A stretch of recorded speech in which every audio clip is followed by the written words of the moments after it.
question number 23. What is the difference between historic premillennial... I always struggle with that word. Historic premillennialism and dispensational premillennialism. Okay? Whew. All right. Okay. So to look at this, man, we've got to go and define some words, okay? And one thing that we got to define really is this word premillennialist, or just simply millennialist, okay? So, got a timeline here. And when we take a look at Revelation chapter 19, we see this 1,000-year reign of Christ, okay? And so this 1,000-year period is called the millennium because it is 1,000 years, okay?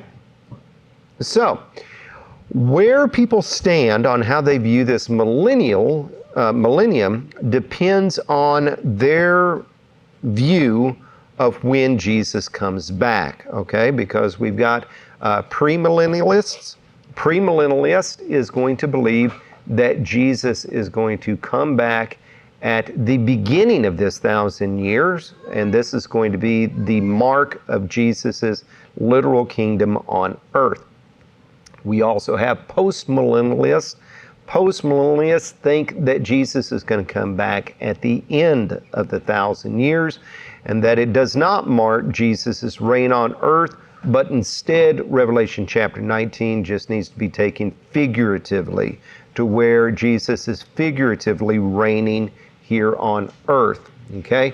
Then you've got amillennialists, and amillennialists are just simply people who say, hey, there is no 1,000-year reign of Christ. It's entirely figurative, and it was never meant to be taken. It's just simply a general idea and concept in which Jesus, again, comes back at the end, okay? All right, and so I view Revelation chapter 19 and the millennial reign as being Jesus comes back in a literal reign. Because when you take a look at Revelation chapter 19, by the way, not everything in Revelation is figurative. A lot of things are figurative. They're meant to be figures of something. But when you look at it, you know, Jesus is coming back. And then we have, I've been saying chapter 19, chapter 20. Jesus comes back in chapter 19. Chapter 20, we've got the 1,000-year reign of Christ, and it is not described in any figurative terms. It's described very literally. It's right there in plain sight. And when you take a look at the Old Testament, as far as Jesus ruling and reigning, it does make sense that there's going to be a physical reign of Christ, okay? And so I do think that there is going to be a 1,000-year reign of Christ. Okay. So from that, and a premillennialist is going to be somebody who views the millennial that way. Okay? All right. Now, we've got this other word, and this other word is called a dispensationalist. Say, okay, what in the world is a dispensationalist? Maybe we need to make our timeline a little bit bigger, and it's going to be hard to make a little bit bigger because it's not want to go that direction. Maybe I can get it. Slide that over. There we go. Perfect. Okay. So as far as dispensationalism goes, a dispensationalist is somebody who looks at the Bible as far as biblical history goes and sees different epochs or different periods or dispensations that are there. It's a really kind of a theory of theology, okay? And so they say, okay, as far as God dealing with his people, how does God deal with his people? And you can take a look at the Old Testament, you can take a look at the New Testament, and you can see that there is a very plain thing between God dealing with the Old Testament nation of Israel and in the New Testament, the church, right? Okay, that's very obvious. When you take another look at the Old Testament, you can say, oh, okay, well, you know, God dealt with Israel when it was Israel, And before Israel, though, how did God deal with people? And even before that. And so here you've got these different dispensations, and depending on what kind of dispensationalist somebody is, you've got a whole bunch of different dispensations, okay? I'm just going to talk about a couple, and then you've got, and I'm not even going to label these correctly because, I'm just not that good. Okay, but you have the time period before the fall. You've got the age of innocence. See, I can't even spell it, so that just tells you how bad I am. I'm just going to say innocence, okay? And then you've got the time period before the flood. And I don't even know what you would call that other than maybe pre-flood. Okay? And then I'm going to say that you've got the time period of the patriarchs.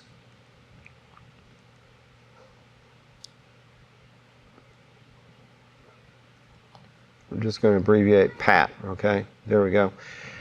Patriarchs, because we're talking about Abraham, Isaac, Jacob, but we're also talking about other people before that. And then you've got the time period of the law, okay, or the Moses. And then you've got the New Testament time period of the church. Then you've got the millennial reign, which is another dispensation. And then you've got the heaven ages, okay? And so, and by the way, let's see how many that is. 1, 2, 3, 4, 5, 6. Oh, biblical number 7, okay?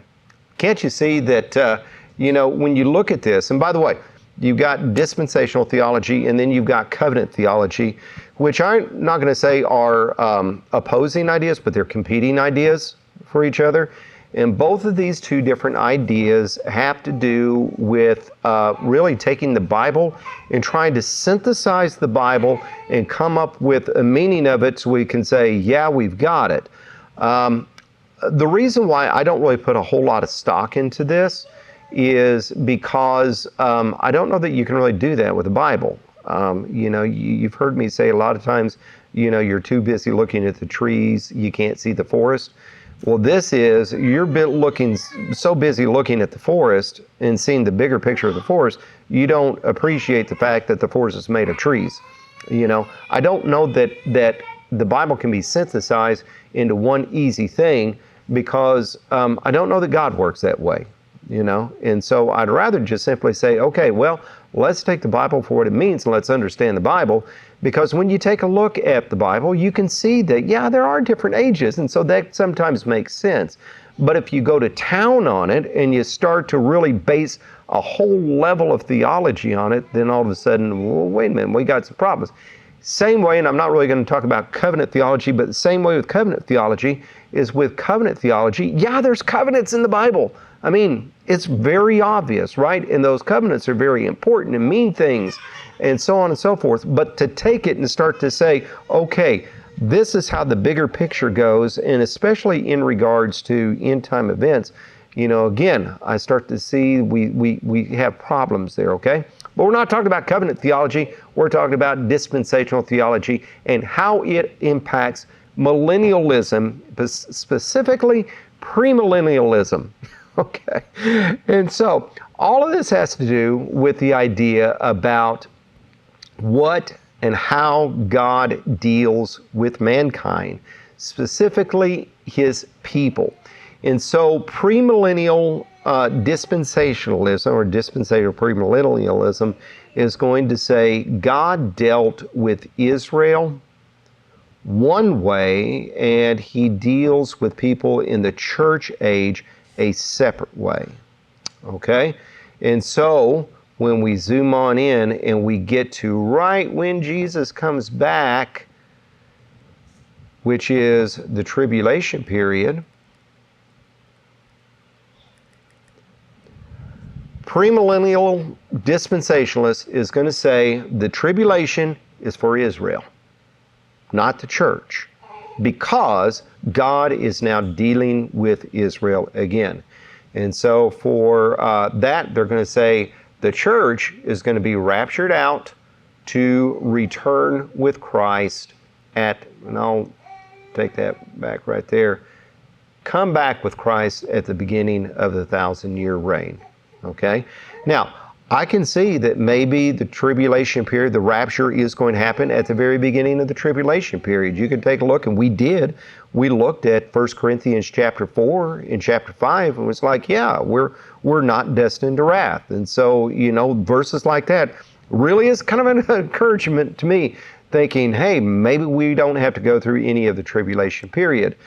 But at the same time, maybe we do have to go through some of it, because there are some scriptures that kind of indicate that maybe that rapture is going to be in the middle of the tribulation period when the Antichrist is revealed and empowered, okay?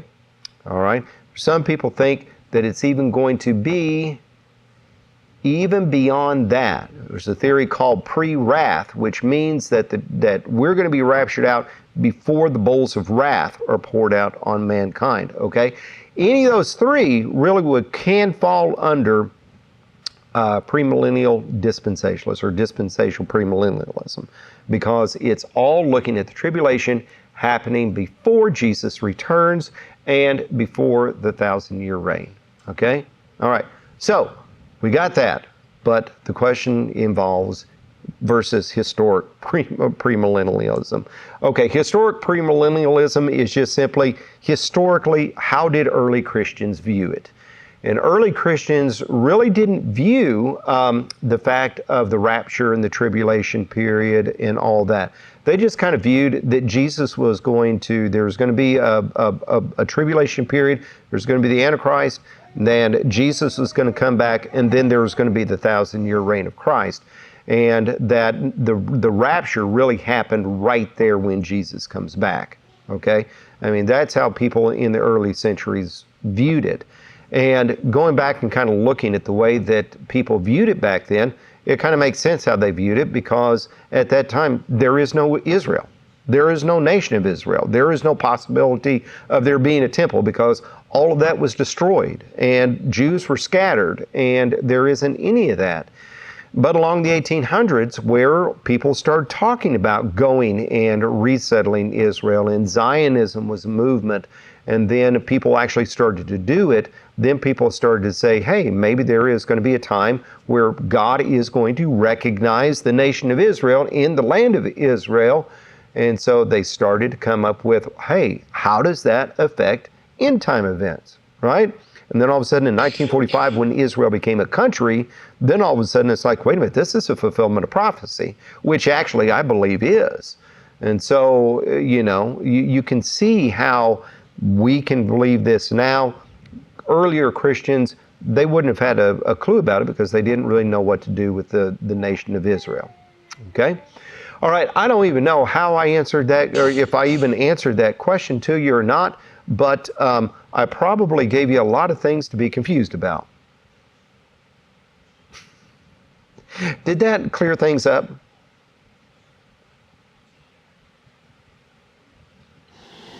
Is there a book out with these timelines printed out? I'm sure there are. When I went through seminary, we went through a book called The Bible in 8 Ages, which is dispensational theology. And so there's, and of course they would have another one in there somewhere. I don't know where, but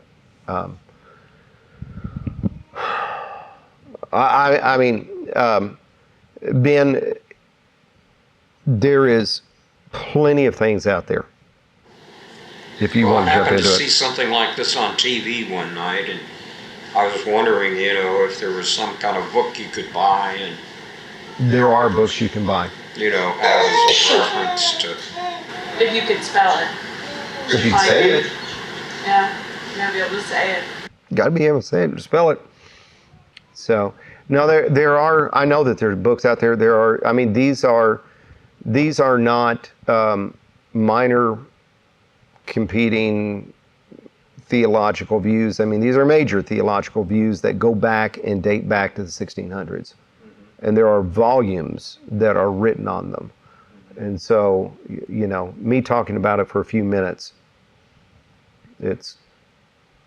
So I'm throwing, I'm just throwing a lot out there. But then again, I'll be honest with you, I really don't know a whole lot about it myself as compared to what is out there, because there are such monumental ideas. From this idea of dispensational theology compared to covenant theology, I know we're not talking about covenant theology, but that goes into Calvinism, and there's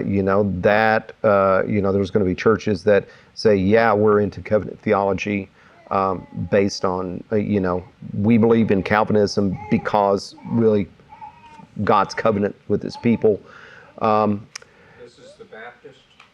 Baptists can believe in covenant theology. Baptists can believe in dispensational theology. I mean, there's some that believe in one thing. There's some believe in the other. I mean, it's... So it's deeper than just how we divide, like how we look at divisions. Well, yes, it is. And it has to do with, both of these have to do with how God relates to mankind and His people. Specifically, how God relates to Israel and the church. And again, this is covenant theology, which doesn't have anything to do with this, as far as the tribulation period. But covenant theology will say that the church is the fulfillment of Israel, and so God did not reject Israel; it just was absorbed and adapted into the church. And so there's not going to be any need for a tribulation period over Israel because it's the church. Okay? And so that's the theological route that they'll go down. And with that, there's going to be even some people to say, okay, that's the basis for postmillennialism. And so, or an amillennialist. And again, that's why I don't really get into all this stuff, because when you start to synthesize the Bible down to, okay, we're answering these big unanswerable questions because of this theory that has been developed, then all of a sudden, to me, you're losing sight of the bigger picture. You're looking at the forest so much that you're forgetting, hey, wait a minute, the forest is comprised of all these little trees. Go back to looking at some trees there. But the Bible, overall, all 66 books together, tell an overarching story. It does. It does. And I'm not talking about that. I'm not talking... No, there is a forest. I agree with you. But what I'm saying is that instead of just simply looking at a forest, they're off in outer space somewhere, saying that over there. I mean, this is an analogy that's gone too far here, but I agree with you. The Bible does have an overarching story. The Bible does have an overarching context. I do see that dispensations, there's validity to it. Same time, there's some validity to covenants too. But when you start to especially when you go and you start to interpret Scripture based on the theory, when you start to interpret Scripture based on the theology, then you can start to really run amok. Because, like, for example, to me, postmillennialism and amillennialism are two views that I would never adhere to, because when you read Revelation chapters 19 and 20, it doesn't make any sense. But somebody will view it and say, oh, well, it's because of, and the basis of that they're drawing at has to do with a theological premise instead of a biblical interpretation. Does that make sense? I don't want to base my biblical interpretation on somebody's theological premise. I want to base biblical interpretation on what the Bible says. Okay? When we were talking about bias earlier, okay, this has to do with bias, right? And bias isn't a bad thing. It's just that, if bias is bad, then it's bad. If bias is good, it's good. But, you can go too far with both things. It is an interesting thing to look at, though, because I'm just It sitting is. here reading, like, looking at these different divisions, and while God is the same yesterday, today, and tomorrow, He's the same God. He does Yes. act differently Yes. in Yes, these he different does. situations. Like, Uh-huh. and before the fall, He physically walked with Adam and Eve. He was on earth. He was physically here, walking and talking with them. Mm-hmm. And then in the age of the patriarchs, He gave, authority to different leaders and then the I know. law. Like, it is cool to look and see, God is working in this way versus in this way.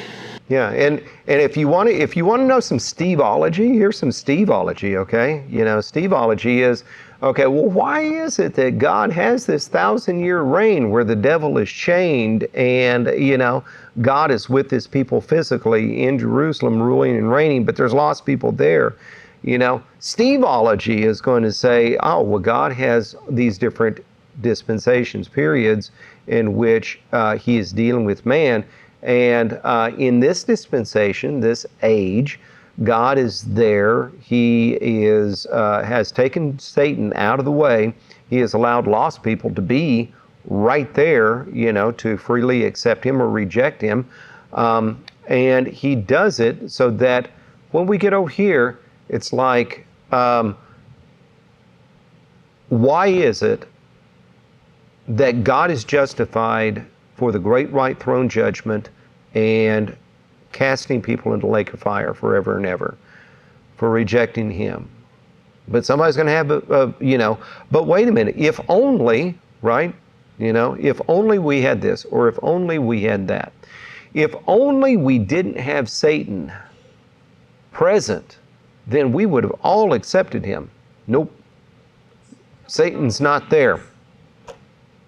And it's not to cover his bases, it's to show his righteousness. Now that's Steveology, okay? And so you can take it with a grain of salt if you want. You can, that and $1.50 will buy you a cup of coffee.